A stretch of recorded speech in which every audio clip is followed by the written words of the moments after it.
अगर आप कंसीव करने के लिए कोशिश कर रही हैं तो आपके लिए ये समझना बेहद ही ज़रूरी हो जाता है कि ओवुलेशन कैसे काम करता है, क्योंकि बहुत सारे कपल्स के मन में सेक्स को लेकर और ओवुलेशन को लेकर बहुत सारे मिथ्स होते हैं और उन्हीं मिथ्स के अकॉर्डिंग वो प्रेगनेंसी प्लानिंग करते हैं। लेकिन उन्हीं मिथ्स यानी कि गलत जानकारी के वजह से लंबे समय तक ट्राई करने के बावजूद वो प्रेग्नेंट नहीं हो पाते हैं।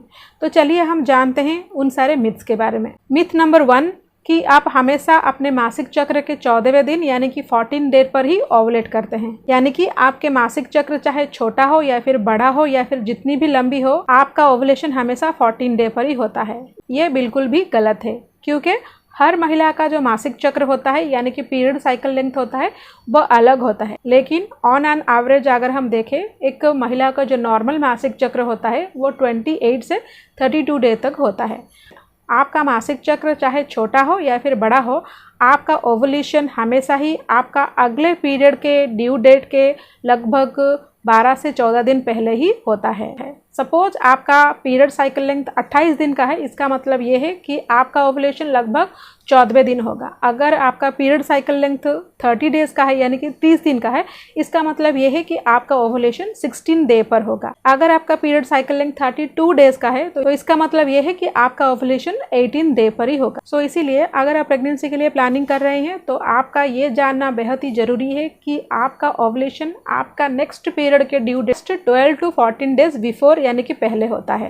मिथ नंबर 2, आप केवल तभी गर्भवती हो सकती है अगर आप ओवुलेशन डे पर ही संबंध बनाएंगे।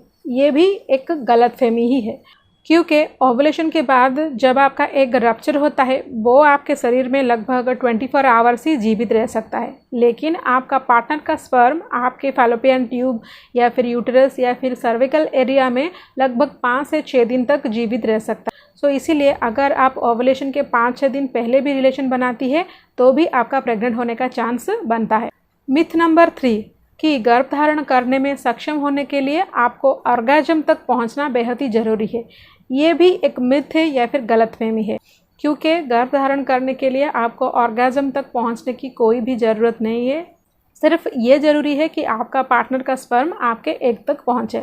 ऑर्गेज्म आपके प्रेग्नेंट होने को क्षमता को निर्धारित नहीं करता है, ये सिर्फ आप दोनों के बॉन्डिंग को ही दर्शाता है। मिथ नंबर 4 कि गर्भवती होने के लिए फर्टाइल पीरियड में हर दिन आपको रिलेशन रखना चाहिए। ये भी एक गलतफहमी है। आपके मासिक चक्र में सिर्फ 8 से 9 दिन ही होते हैं। अगर उस दौरान आप रिलेशन में रहते हैं तो ही आपका कंसीव करने का चांस बढ़ता है, जिसको कि हम फर्टाइल पीरियड बोलते हैं। जनरली ये फर्टाइल पीरियड ओवुलेशन डे के दिन और ओवुलेशन डे के 4-5 दिन पहले और ओवुलेशन डे के 1-2 दिन पहले इसी को बोलते हैं।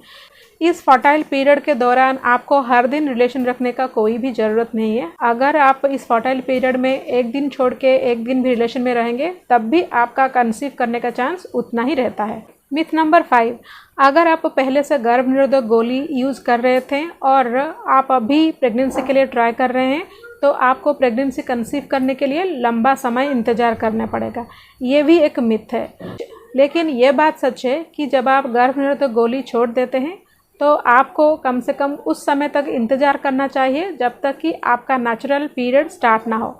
और ये नेचुरल पीरियड स्टार्ट होने के लिए आपका हार्मोनल बैलेंस होना बेहद ही ज़रूरी है, और ये हार्मोन बैलेंस होकर आपका नेचुरली पीरियड स्टार्ट होने में कुछ महीने समय लग सकता है। जब आपका पीरियड्स नेचुरली आने लगेगा उसके बाद अगर आप कोशिश करेंगे तो आप तुरंत भी गर्भधारण कर सकते हैं। मिथ नंबर 6 ये है कि कुछ सेक्स पोजीशन प्रेगनेंसी कंसीव करने की संभावना को बढ़ा सकती है। ऐसा कोई भी पोजीशन नहीं है जो कि आपके कंसीव करने को चांस को बढ़ा सकता है।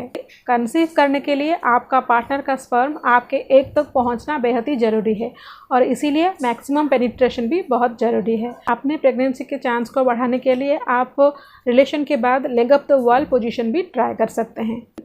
मिथ नंबर 7 जो कि बहुत सारे महिलाओं के मन में होता है कि रिलेशन के बाद सारा डिस्चार्ज बाहर आ जाता है, इसीलिए वो कंसीव नहीं कर पा रही। ये भी एक बहुत बड़ी गलतफहमी होता है, क्योंकि एक हेल्दी मेल के एक इजाकुलेशन में लगभग मिलियंस ऑफ स्पर्म होते हैं और प्रेगनेंसी कंसीव करने के लिए एक ही स्पर्म काफ़ी होता है। तो इसीलिए ये गलतफहमी भी अपने मन से दूर कर लीजिए कि रिलेशन के बाद अगर कुछ डिस्चार्ज बाहर आ जाता है तो इसका मतलब ये नहीं कि आप प्रेग्नेंट नहीं हो सकते हैं। मैं उम्मीद करती हूँ कि ओवुलेशन को लेकर और संबंध को लेकर अगर आपके मन में ये सारे मिथ्स रहे होंगे तो वो क्लियर हो गए होंगे। और एक नए इन्फॉर्मेटिव वीडियो में फिर मिलते हैं, तब तक के लिए stay healthy and stay happy. अगर ये वीडियो आपको अच्छी लगी तो लाइक ज़रूर कीजिएगा और साथ ही साथ दूसरों के साथ भी शेयर कीजिएगा।